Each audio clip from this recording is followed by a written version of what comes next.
once somebody already develops peanut allergy or another allergy, what are we doing now? What's the current state of the science about trying to desensitize people from allergies? So there have been a number of different approaches that have been taken. One of the approaches that was tried first was what we call subcutaneous immunotherapy or allergy shots. And this is what we do for various pollen allergies or bee sting allergy.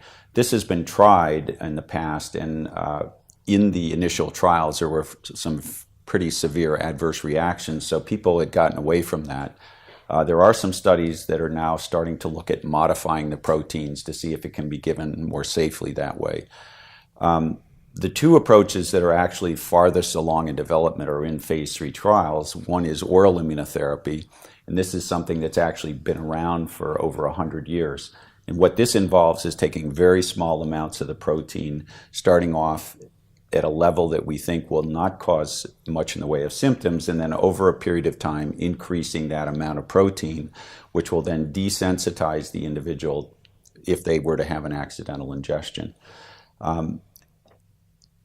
It's a method that certainly does provide protection. There have been a lot of studies done showing we can desensitize people to a fairly significant amount of protein. The downside to that is, to this form of therapy, is that it is associated with many adverse reactions. Most children are going to get, or most people treated this way are going to get itchy mouth, some itchy throat, maybe some nausea, but occasionally they will get more severe symptoms. But this is now in phase 3 trials, and hopefully in a couple of years could be available.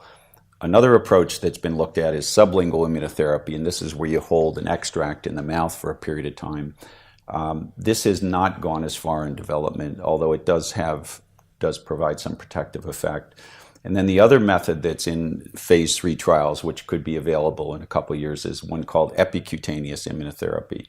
And this is where you have a small patch about the size of a round Band-Aid that contains peanut protein and is placed on the skin and is left on for 24 hours. And a small amount of that protein will go into the skin, is picked up by a cell called a Langerhans cell that looks a bit like an octopus, and will take it to the immune system where it tries to desensitize the system.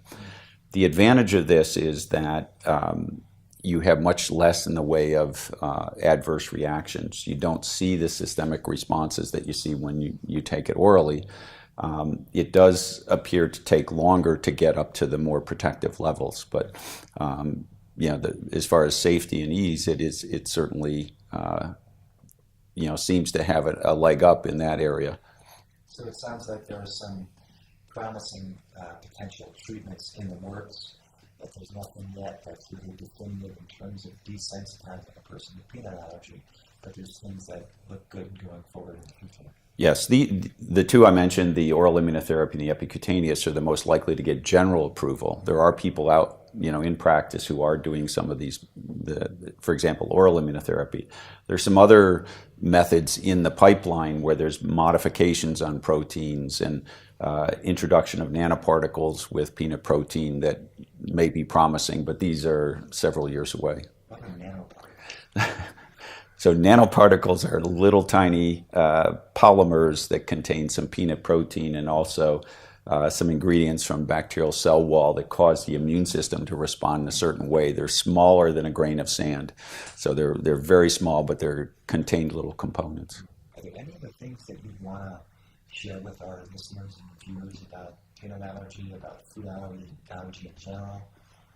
I guess my biggest plea would be, especially for pediatricians, to be on the lookout for young children who have moderate to severe eczema or who have egg allergy, and to really identify these children, get them evaluated for possible peanut allergy, and get them onto peanut protein early.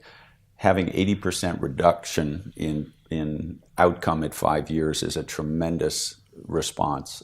This is probably one of the most effective things that we could do. In medicine in general, is there anything that's 80% right. effective? You just don't see that. Yeah. So that it's really important that we identify them, and then once the parents start on these diets, they really need to maintain them for a period of time. Much research will still be done on that to decide exactly how much needs to be taken, how long it needs to be taken, but the evidence is very clear that that early introduction will prevent the development of peanut allergy. Really interesting, and all of this from a snack food.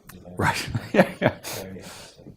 Thanks so much for being with us. This is Dr. Andrew David Schiller from Live Doctors. I've been here with Dr. Hugh Sampson from Mount Sinai School of Medicine and the Jaffe Food Allergy Institute, talking about peanut allergies and what we do about it, and how an incredible snack food helped us learn a whole new paradigm in allergy treatment. So thanks for being with us. All the best.